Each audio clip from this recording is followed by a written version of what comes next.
16. Ciencias naturales. Un fundamento en hechos.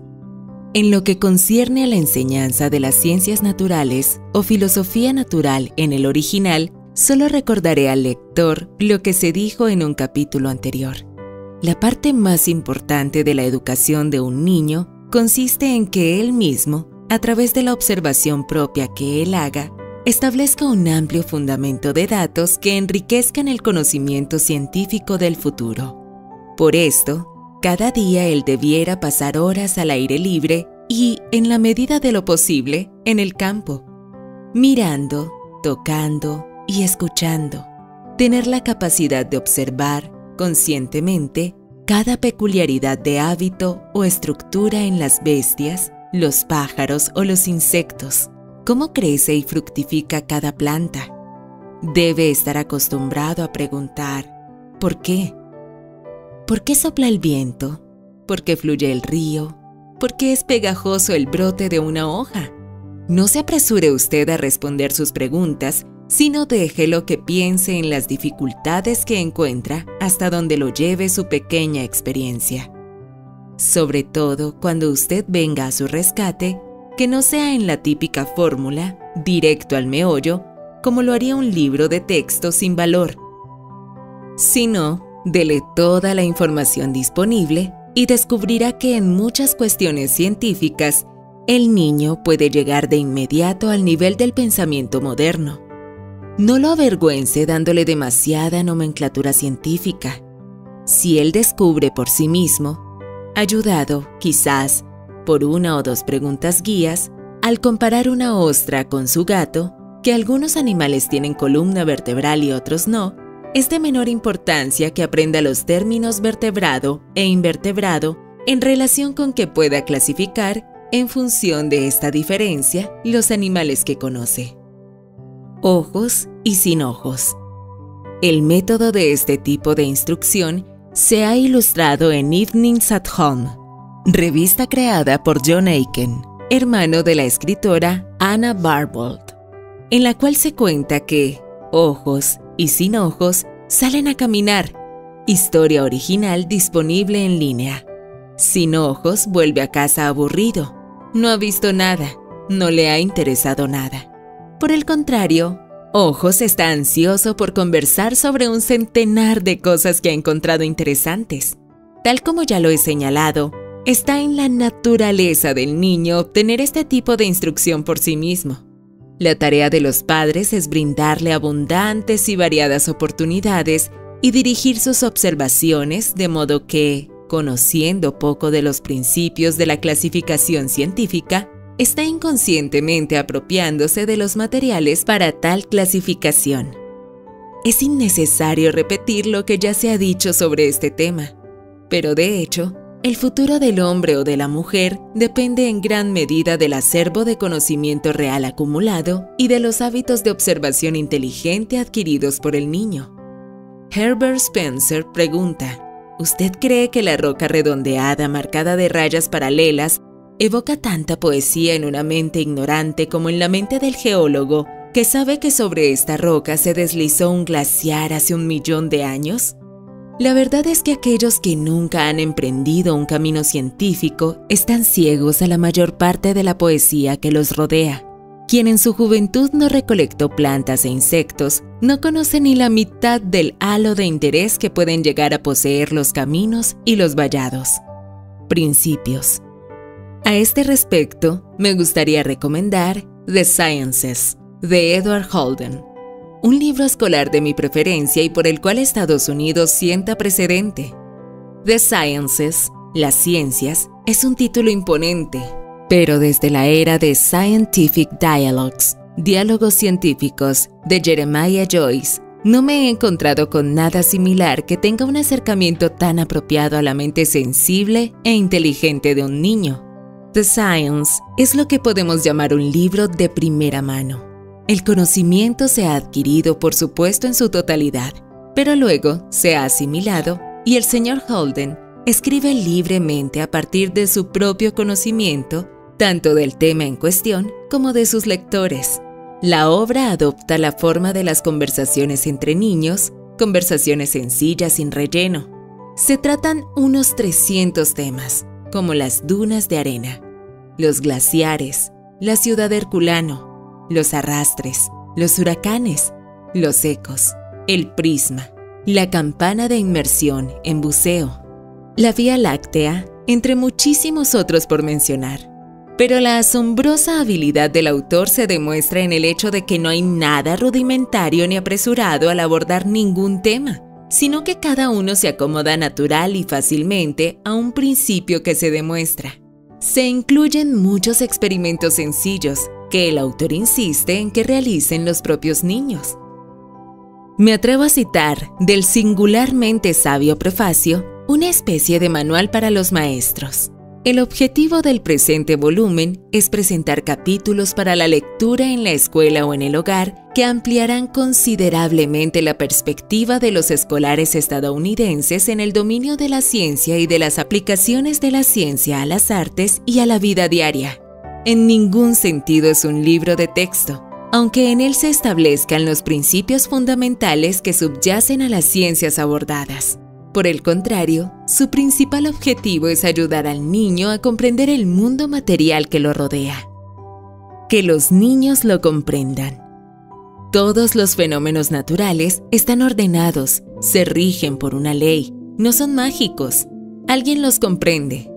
¿Por qué no podría el niño mismo? No es posible explicar cada detalle de una locomotora a un joven alumno, pero es perfectamente factible explicar sus principios para que esta máquina, como otras, se convierta en un mero caso especial de ciertas leyes generales bien entendidas. El plan general del libro es despertar la imaginación, transmitir conocimientos útiles, abrir las puertas hacia la sabiduría. Su objetivo especial es estimular la observación y despertar un interés vivo y duradero en el mundo que se encuentra a nuestro alrededor. Las ciencias de la astronomía, la física, la química, la meteorología y la geografía física se abordan de manera tan completa y profunda como lo permiten las condiciones, y las lecciones que ellas enseñan se refuerzan con ejemplos tomados de cosas familiares e importantes. En astronomía, por ejemplo, se hace hincapié en los fenómenos que el niño puede observar por sí mismo y se le instruye cómo hacerlo. Se explica con palabras sencillas la aparición y desaparición de las estrellas, las fases de la luna, los usos del telescopio. El misterio de estos y otros temas no es mágico, como lo supone el niño en un principio. Se dirige su atención a misterios más profundos ante estos hechos, y los meros fenómenos se tratan como casos especiales de leyes muy generales. Se sigue el mismo proceso al exponer las demás ciencias. Los fenómenos familiares, como los del vapor, de las sombras, del reflejo de la luz, de los instrumentos musicales, de los ecos, etc., se redirigen hacia sus causas fundamentales. Para cuando se desee realizar experimentos sencillos, estos se describen e ilustran completamente, y todos pueden repetirse en el aula sin problema.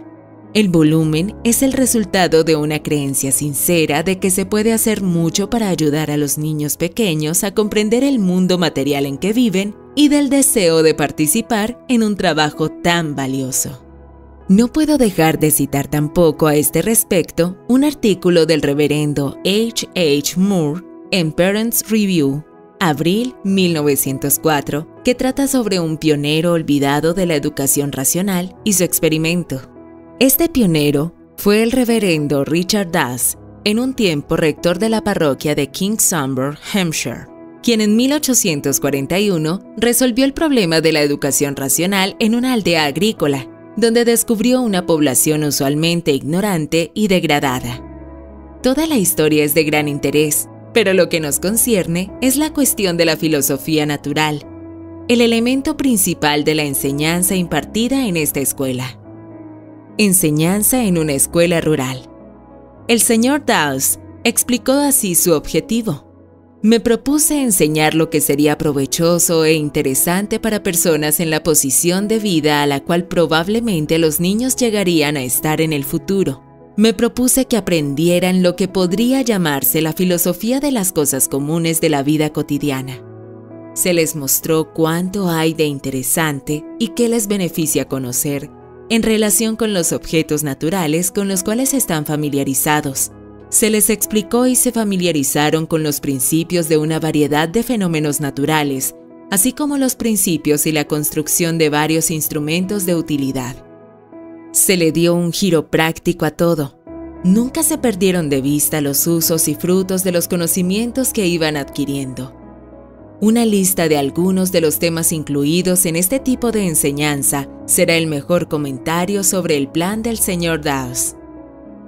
Algunas de las propiedades del aire, explicando cómo su presión les permite bombear agua, divertirse con chorros y pistolas, aspirar agua con una pajita, explicando también los principios y la construcción de un barómetro, la bomba común, la campana de buceo, un par de fuelles.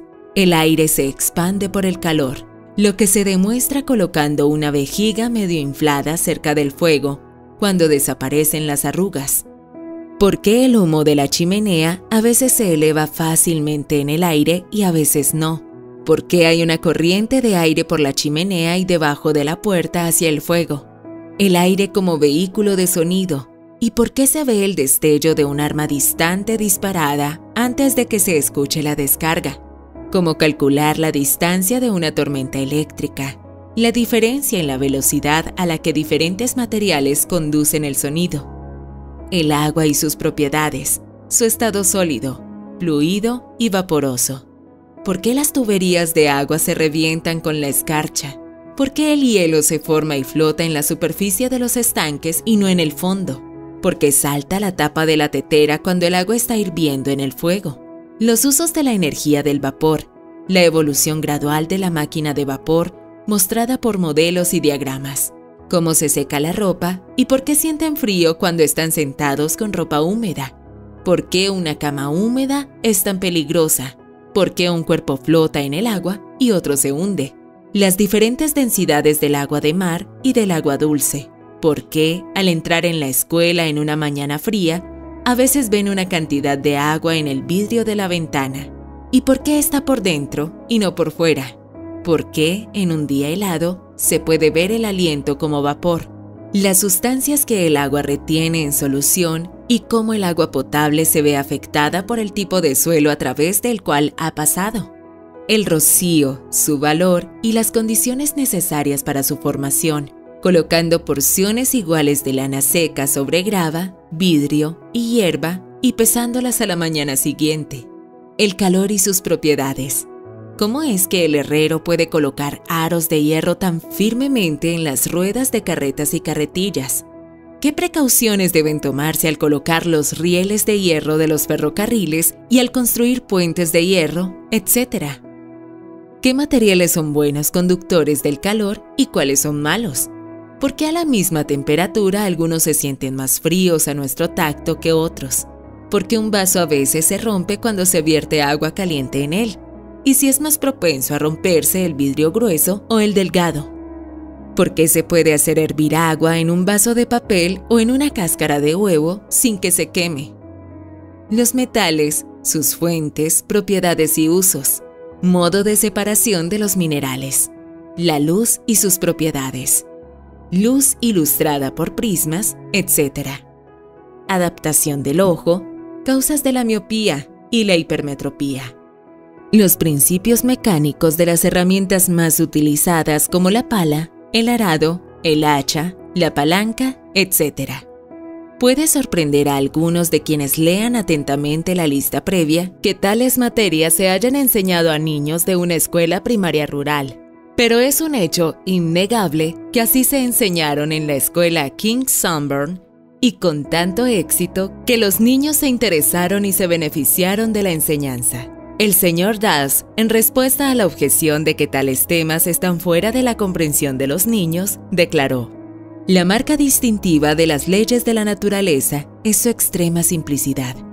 Sin duda, puede que se requiera de un intelecto elevado para descubrir estas leyes. Sin embargo, una vez desarrollado el mismo, un niño puede comprenderlas. En resumen, los principios de la filosofía natural son los principios del sentido común y si se enseñan de una manera sencilla y con sentido común, los niños los comprenderán rápidamente y los aprenderán con entusiasmo. Y se descubrirá que incluso con alumnos de 10 a 12 años de edad, se puede hacer mucho para formar hábitos de observación e indagación. Tal hecho, creo, indica algunas lecciones prácticas valiosas para aquellos que tienen la responsabilidad de decidir qué materias incluir en un sistema educativo para niños. Al leer acerca de este notable experimento, sentimos que debemos encontrar de inmediato un hombre bien informado como el difunto Dean Dawes, para que enseñe a nuestro propio Pedrito y Anita. Pero vale la pena darnos cuenta de lo que nuestros pequeños deberían saber. Y a este respecto, el Sr. Holden ha hecho mucho por nosotros. Algunos de los capítulos de The Science pueden ser incomprensibles para niños menores de 9 años, pero una buena parte de la obra podrán llegar a dominar. Una cosa hay que tener en cuenta: nada debe hacerse sin su debido experimento. Por cierto, nuestro viejo amigo Scientific Dialogues de Joyce, si es que todavía está disponible, describe una gran cantidad de experimentos fáciles e interesantes que los niños pueden hacer por sí mismos.